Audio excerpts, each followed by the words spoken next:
everyone. Thanks for joining us today. As you can see, I'm the Executive Director of the FIT Infor DTech Lab, which is a Design and Innovation Center at FIT.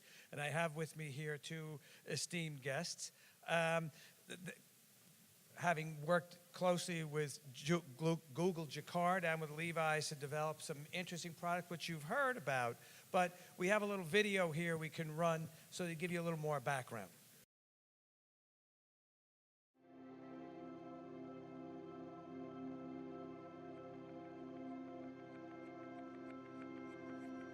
What I find fascinating about textiles is the structure of textiles. It's the same to the structure of touchscreens, which we're using in everyday mobile devices and tablets.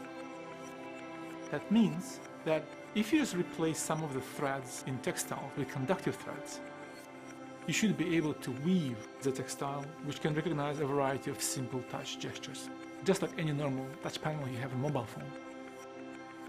So if you can hide or weave interactivity and input devices into the materials, that will be the first step to making computers and computing invisibly integrated into the objects and materials and clothing. So this is exciting to me. The challenge of creating Jacquard yarn was to create yarn that is highly conductive and at the same time scalable, which means it could be used on industrial weaving machines everywhere in the world. For textile designers or fashion designers or furniture designers, it is interesting because it's something you're very familiar with. It's just textile. We made the yarn very thin and feels so natural, so it looks like just normal yarn. The only thing that's different is it's conductive. We're trying to shrink down all the components down to the size of a button. And ultimately, this will be something that's so small we can embed into the manufacturing process. The idea that Jacquard is an interface that is blended into the clothing that we wear, that has an implication in the way that you would use services, products, applications, and anything that we do through our devices. It's somehow getting the technology out of the way and making interactions more natural and more seamless. In terms of what the technology can do, it's really up to the user and to the designers, and we expect that users can reconfigure it as much as they want to. Software development and fashion design often don't exist in the same place, so we're hoping to make it very simple for each of those parties to collaborate, and we're hoping to provide both software and hardware knowledge and components to make those collaborations very easy. We like to think that we have these iconic products that haven't changed much, but the world is changing, so I think Jacquard presents a great opportunity for a brand, for design, to open a door to the future.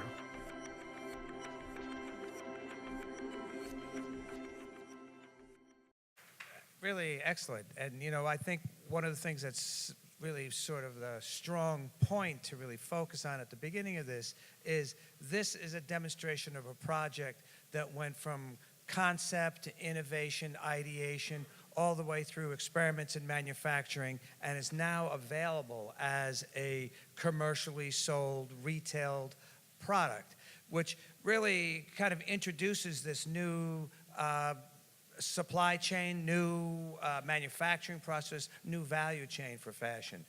Could you tell us a little bit about your partnership and collaboration in developing this? Sure. We've been dealing with each other now for about 3 years? 4 years. I mean, 4 years. You know, we first launched the notion of the partnership was first announced at Google I/O 15, and now we're coming up on, you know. So the notion that this is easy, the notion that it can just be that it can be done quickly, and the notion that a designer or a fashion brand can do it on their own is sort of false.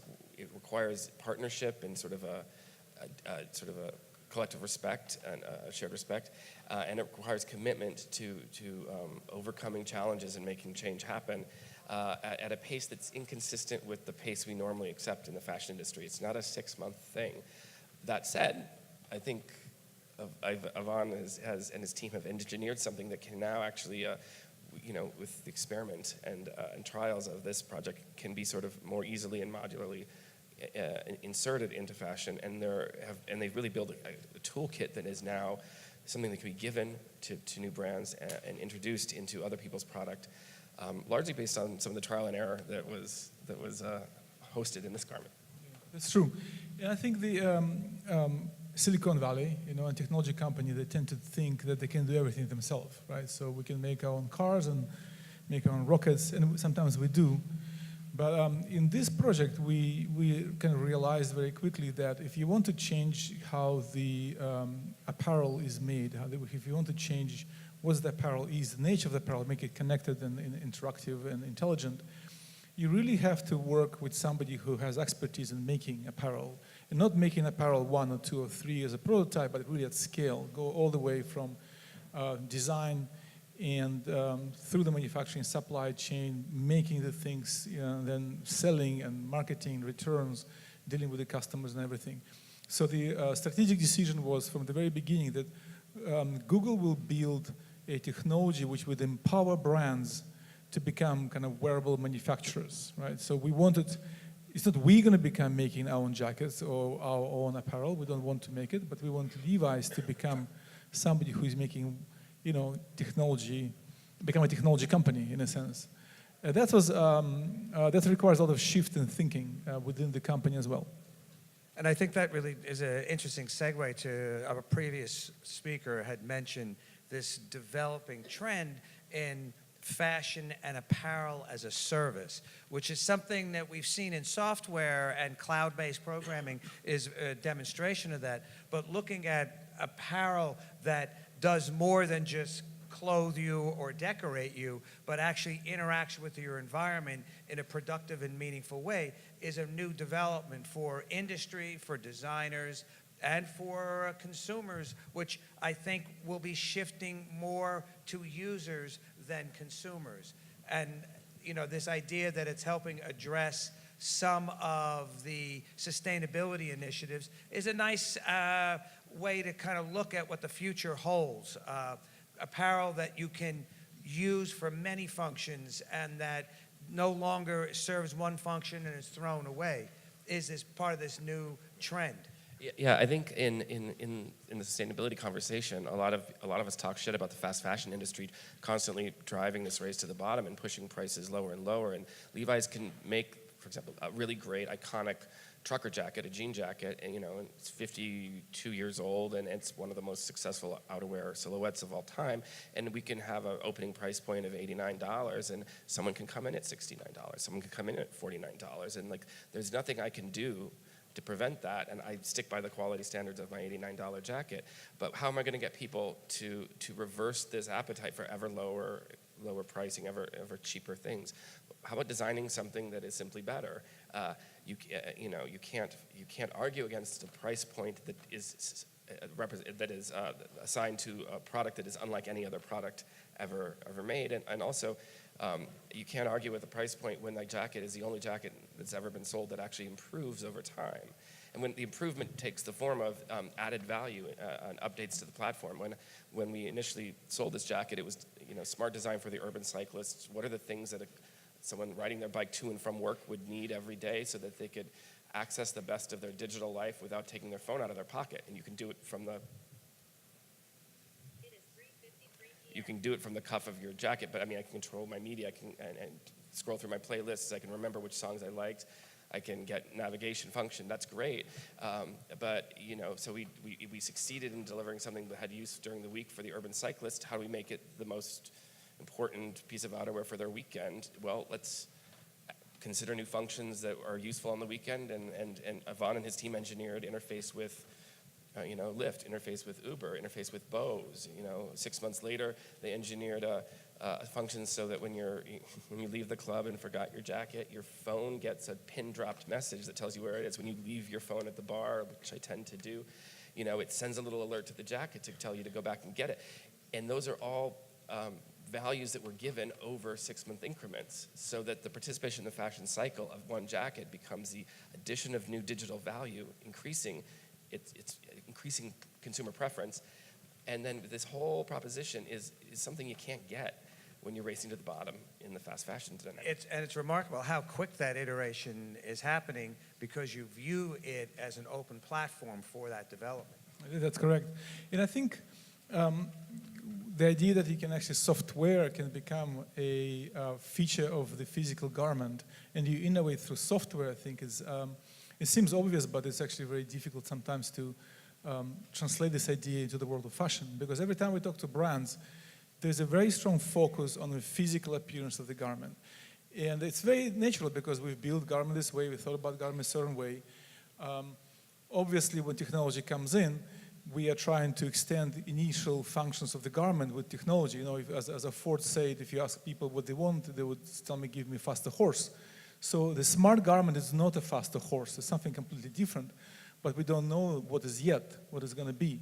So creating opportunity for apparel brands and for, in the future, general developers to extend functionality of the garment through software, where the software is a way to differentiate your garment, is definitely something very interesting.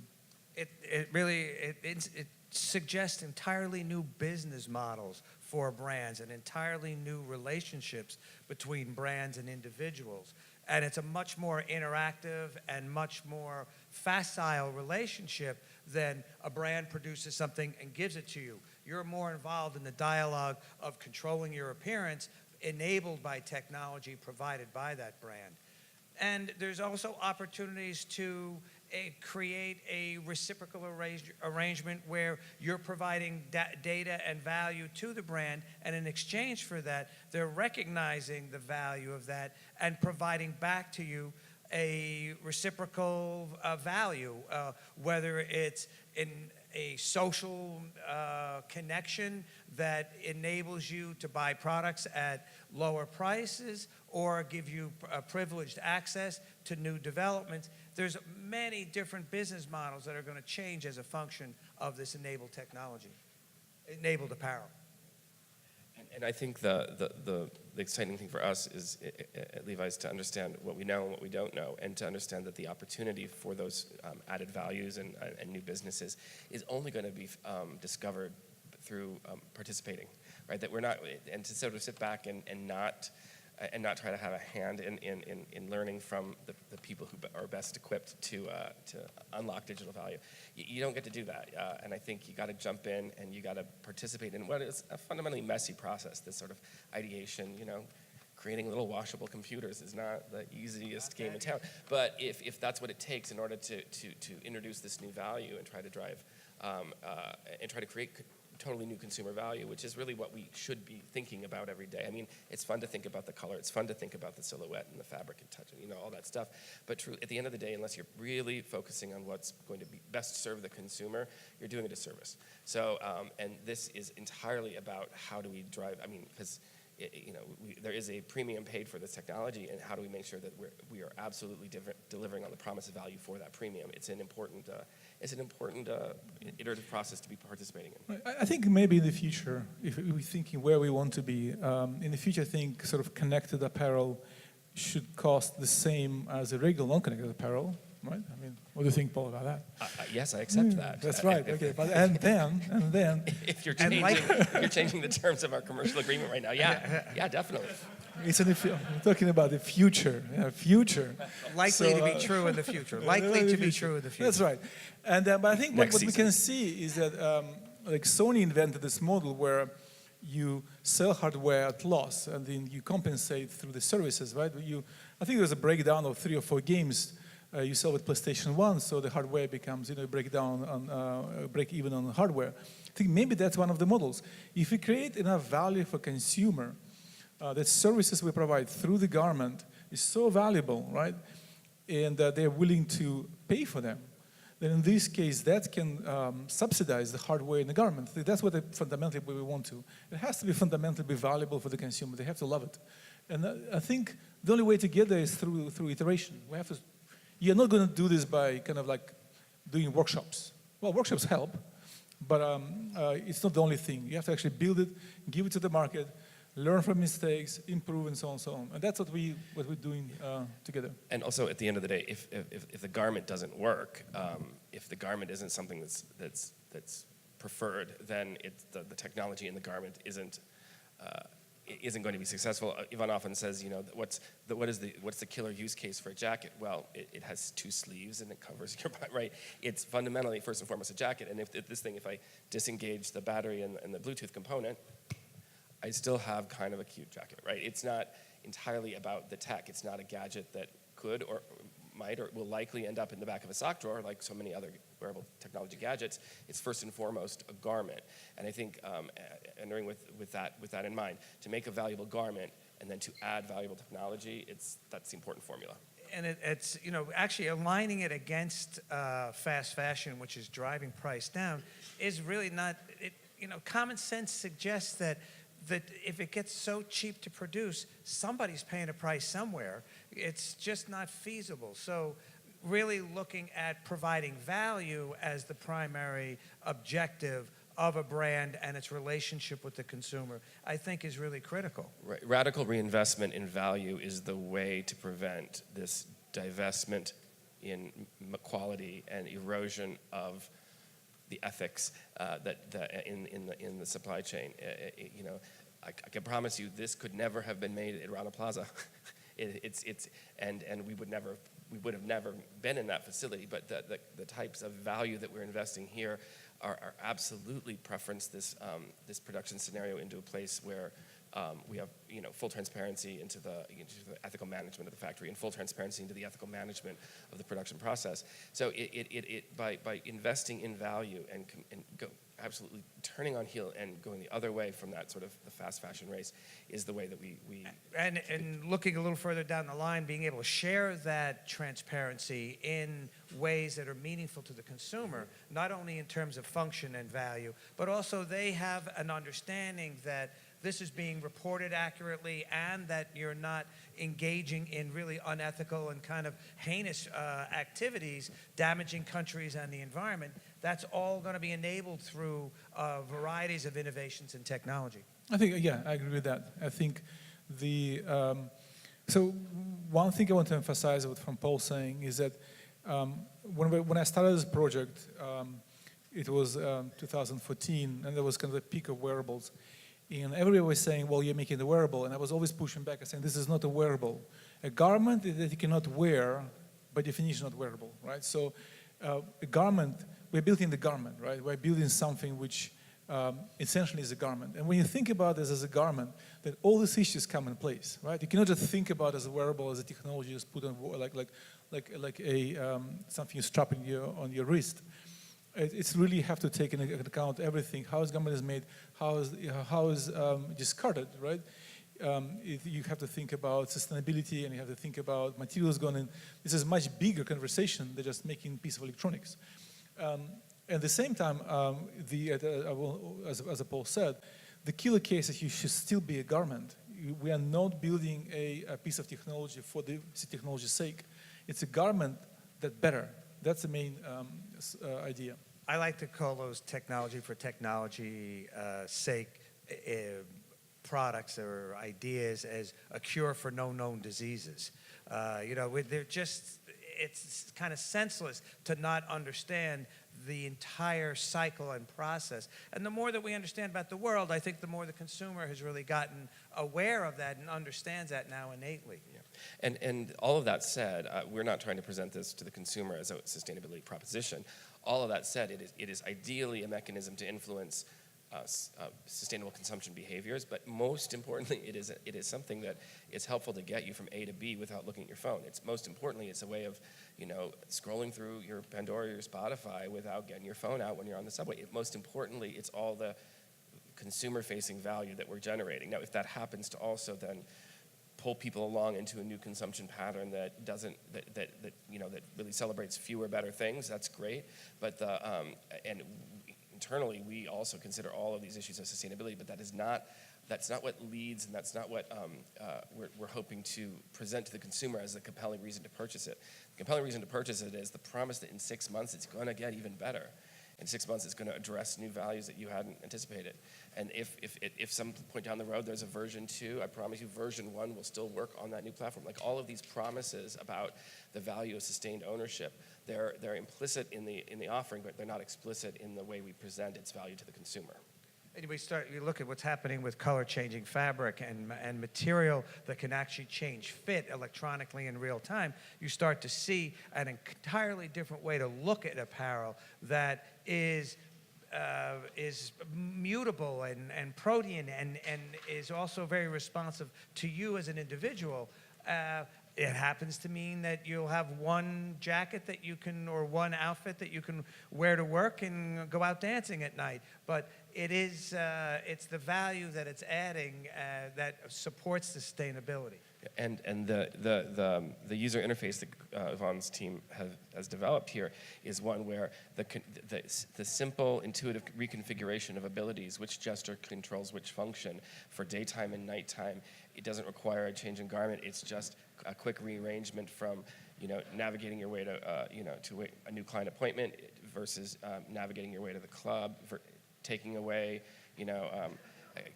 counting how many deliveries you've made and changing it into, counting how many butts or whatever it is that you want to do. Like, you can simply reconfigure all these abilities simply and effortlessly through an intuitive interface, and that simplicity in the intuitive nature of the interface makes this such an easy garment to use.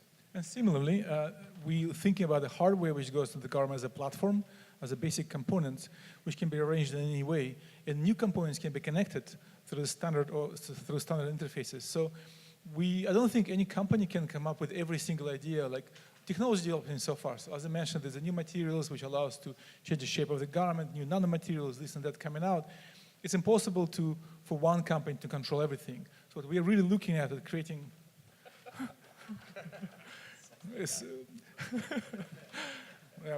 anyway, so I'm going to skip this comment.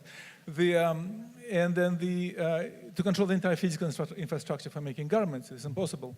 So what we are trying to do is to create a platform which allows other people to easily connect to this platform. And if you invent some new piece of apparel which does something amazing for the consumer, it should be easy for you to reuse everything which has been done before without having to reinvent the whole stuff from the beginning. I love to describe the fashion industry as being really big and teeny weeny. There's brilliant innovation that happens in small individual studios with individual designers. With enabled technology that's a uniform platform, allows them to participate in an economy that's much, much larger. Exactly. And I think that's the kind of the great aspect of looking at big technology companies as platforms that people program through. That's exactly correct. And I think that's a lot of technologies we build now are platform-based technologies. But I think it's also, and the importance of this jacket is that you cannot have a great platform without the first great product. You need to show that actually a platform works and it exists, and kind of give people an idea what it means. And that's what we're working on. And one of the extraordinary things about the initiation of this project with Google is the way that the Google engineers approached this with deferential respect to the industry that exists. Even though the industry, we value the output of 100-year-old looms. We value the slubs and the flaws of a great Japanese selvage loomed denim. That they wanted to become students of that dynamic and create components that were viable across a supply chain without any modification, so that the looms that wove this connected fabric were weaving denim for Levi's jeans that weren't connected before and after, required no modification to the actual machinery in order to accommodate this amazing new technology. The spinning and weaving and then the connectorization process was happening all within the context of the supply chain that we all already work in. And so that they were sort of engineering for the accommodation into the supply chain rather than engineering a new extremely complex electronic supply chain. There was a willingness to become students of our industry first before they introduced this sort of disruptive technology. And that disruptive technology is now achievable and executable at the same factories we're all already using.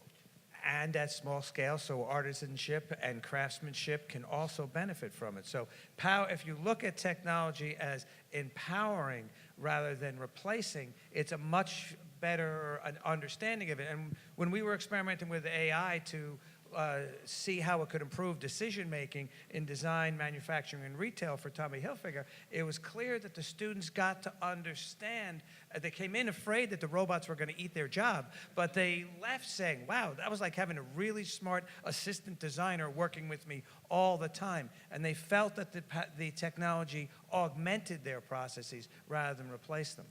And yeah, so I kind of start looking at terms like disruption or killer use case as maybe not particularly misleading, but not the way we should be treating this approach here.